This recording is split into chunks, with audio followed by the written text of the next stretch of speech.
Welcome to the Technical Feature Enablement video for Issues Management. This video reflects OneTrust's current expectations for product capabilities, but dates and features may be subject to change and should not be relied upon when making purchasing decisions. Let's explore how to efficiently identify, triage, and remediate issues in OneTrust. In this video, we will define an issue, discuss setting up issues attributes, workflows, and automation, walk through issue creation methods, and provide an overview of reporting on issues. An issue is a deviation, deficiency, or event that introduces risk to systems, data, operations, or compliance, requiring documentation, remediation, and potential escalation. Issues differ from risks because risks are potential future events, while an issue is an actual event that has occurred. Issues can be related to or factored into your residual risk score to have a more complete understanding of your risk posture. An issue may arise because a risk materialized. For example, an encryption risk became an actual audit finding. Conversely, identifying an issue may trigger a review of existing risks or lead to the creation of a new risk. As of the Spring 2025 release, issues are available for tech, risk, compliance, and third-party risk products, including IT risk management, compliance automation, enterprise policy management, and third-party risk management. Here's an overview of issue use cases across these products. For more information on issue use cases, please see our Issues FAQ article in the My OneTrust knowledge base. Now, let's look at how you would go about configuring issues attributes and workflows to reflect your organization's specifics. To start, I'll browse to IT and Security Risk Management and click on Attribute Manager. Next, I'll view the issues attributes. Here, we can define attributes important to our organization. As an example, I'll create a new attribute that points to the location of documentation for the issue, such as a SharePoint or Confluence location. Once I complete the name, description, and response type fields, I'll save the attribute. Next, I can also leverage attribute groups to logically organize those attributes together for detail pages, which we'll highlight later in this video. If I click on the Attribute Groups tab, you can see where I can manage the groupings of attributes. I'll go ahead and add a new group at the bottom for documentation, and then I'll manage the attributes for that group and add my new documentation location attribute to that group. Much like other OneTrust solutions, issues are managed via customizable workflows. I'll browse to the Workflows menu and select to view Issue Workflows. You can see here I've already created a basic new issue workflow. Within this workflow, there are 4 stages. When creating a workflow, I can click on the plus sign and create additional stages to fit my organization's process. In this particular workflow, I've created a workflow rule to help automate the progression of the workflow. Workflow rules are evaluated with each event trigger. In this case, once I've assigned an action plan owner to the issue, the workflow automatically advances to the in-progress stage so those owners can begin triage. Let's look at the in-progress stage. I've created 2 stage rules that look at the specific action plan owner that has been assigned and then assign a task to them to create an action plan for remediation. Looking at the stage details, you can also see that I've set this rule to require that action plan attribute before it can advance to the under review stage. In the under review stage, you can see in the stage details that this is my approval stage, requiring approval from the issue reviewer. With this workflow published, let's move to routing rules. Back on the workflow screen, if I browse to routing rules and create a new routing rule, this gives me a way to predetermine which workflow an issue should initially follow based on certain conditions.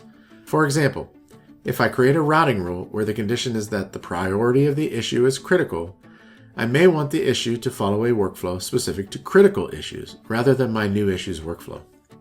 Once I save this routing rule, I'll now be dynamically assigning a different workflow based on the priority. One last automation to review is under Automation Rules. Automation rules streamline processes by triggering actions such as launching assessments, sending emails, or updating workflow stages based on certain conditions being met. First, I'll add a new rule group for issues. I also want this rule to apply to all my sub-organization groups, so I'll leave the slider disabled. Once I add this new rule group, I can now start adding new issue rules. Once I select issues as the rule type and continue, I'm going to create a rule that checks if the deadline is greater than or equal to 1 day before and the action plan owner is my InfoSec reviewer. Then I'll send a deadline overdue email until the issue is closed. Remember to save the rule after you finish it. I could repeat the similar setup for my IT admin and any other action plan owners as a way to keep them notified when they're past due on helping close out an issue. As a reminder, workflow stage rules manage actions at specific stages. Workflow rules control the overall flow of the workflow, and routing rules assign issues to an appropriate workflow based on their characteristics. Automation rules are not necessarily workflow specific and are meant to automate against criteria outside of workflows. Now that we've covered some of the prerequisites, let's look specifically at how to create issues. You can access issues from the left navigation. In this case, I'm accessing it through IT Risk Management. From here, you can directly create new issues.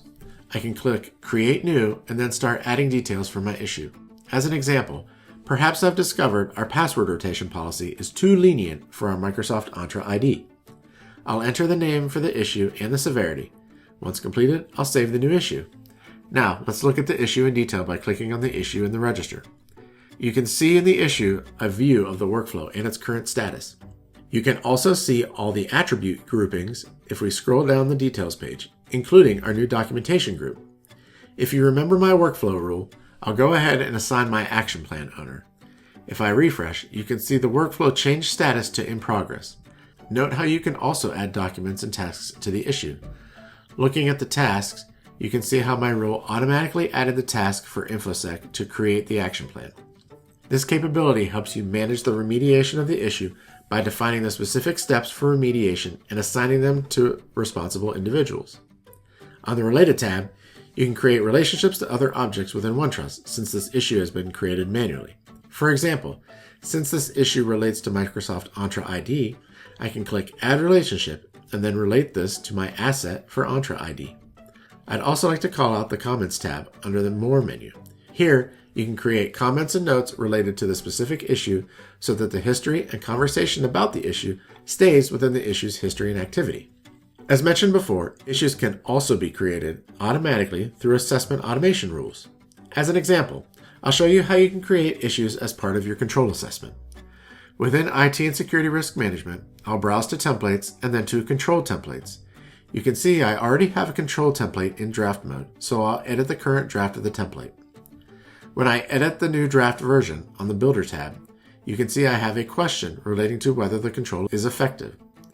Let's say I want to automatically create an issue if the control is determined to not be effective, so I'll go to the Rules tab and click Add Rule. For my new rule, I'll enter a name for the rule and then select my condition. The question, is the control effective, equal to no. Next, I'll select my action, Create Issue, give the issue a name, assign an approver, and then set the priority and save the rule. Next, I'll publish the updated template. With the control assessment template in place, I'll go to my list of controls. Here you can see I have a control, and I'm going to click the context menu on the right and launch an assessment.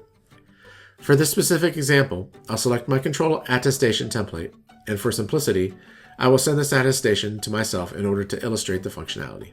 Once I click Create and Send, you can see I'm shown the control assessment in the workflow. I'll start by answering the questions online and proceed through the sections until I get to the question about control effectiveness. Here, I'll select No in order to trigger the rule I previously created. Once I proceed through the rest of the assessment and click Submit and then Confirm, I'll go back to view the assessment details. Now that I'm viewing the assessment again, you'll see in the top right corner that a new issue has been created. I'll click the Issues icon to bring up the Issues pane, where I can view all the pending issues related to the assessment. If I click on an issue, I'm shown the Issue Details pane and can work on the issue directly from within the assessment. Also, as expected, the issue is now available on the Issues Register. I'll scroll up on the left side navigation and choose the Issues Register to view the list of issues. The issue I just created as part of the assessment is now listed here for me to triage and assign. It's important to note that if I click into the issue and go to the Related tab, you can see the control is already related to the specific assessment and control where the issue was found. Now that I've shown how issues work by themselves and in the context of other workflows and assessments, I want to demonstrate how Insights has been updated for issues management. I've navigated to the dashboard for IT and Security Risk Management. Specifically, I'm viewing the Issues default dashboard. Notice there are 3 tabs along the bottom. The first tab, the Overview, provides detail about my overall issues management program. I can see the distribution of issue priority, issues across my organizational hierarchy, and issues in specific stages and workflows. Using this dashboard, you can filter the issues list on the bottom left by interacting with one of the widgets. For example, if I'm worried about my critical issues, I can click that section of the donut chart to filter. Next, there's a Deadlines tab. This is useful for me to know which issues are overdue and whether I have owners that are lagging behind their peers in issue resolution. Ultimately, this would help me know who I need to contact and remind about our process and deadline expectations. Similar to the Overview tab, selecting any of the fields on the widgets filters the list of issues on the bottom left. Finally, there's a Trends tab. This dashboard helps me understand the month-to-month load and whether my organization is keeping up with the influx of issues by closing them out in a reasonable amount of time. Thank you for watching this video on efficiently identifying, triaging, and remediating issues in OneTrust. We hope it was helpful and informative. Please see the additional videos on my OneTrust covering the new features in other product areas. If you want more details about the 2025 spring release or what's going on with the product, please be sure to check out the OneTrust Talks Tech podcast.